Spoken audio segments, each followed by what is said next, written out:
রাহাত ছিল এক তরুণ যার জীবনে সবকিছু যেন উল্টো পথে চলছিল।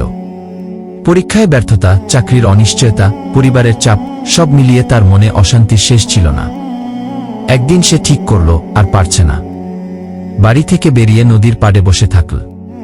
হঠাৎ এক বৃদ্ধ এসে তার পাশে বসে বললেন, কি ভাবছ এত গভীরভাবে? রাহাত দীর্ঘশ্বাস ফেলে বলল, জীবনে কিছুই ঠিক হচ্ছে না, সবকিছু এলোমেলো, মনে হয় আমি শেষ। কি? বৃদ্ধ হেসে বললেন, তুমি কখনো ঝড় দেখেছ? হ্যাঁ গে। ঝড়ের সময় আকাশ কালো হয়, গাছ ভেঙে পড়ে, সবকিছু ভয়ানক লাগে। কিন্তু ঝড় কখনোই চিরদিন থাকে না।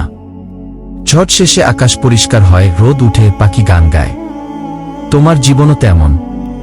এখন ঝড় চলছে, কিন্তু এই ঝড়ই তোমাকে শক্ত করবে। তুমি যদি হাল না ছাড়ো, তোমার জীবনেও রোদ উঠবে। কি? রাহাত চুপ করে গেল। প্রথমবার মনে হলো হয়তো সত্যিই সবকিছু শেষ নয়। সে ধীরে ধীরে নিজের জীবনকে নতুন করে সাজানোর সিদ্ধান্ত নিল। ছোট ছোট লক্ষ্য ঠিক করল। কয়েক মাস পর সে নিজেই বুঝল ঝড় কেটে গেছে। এই গল্পের মূল শিক্ষা, অশান্তি চিরদিন থাকে না। হাল ছাড়লে জীবন থেমে যায়।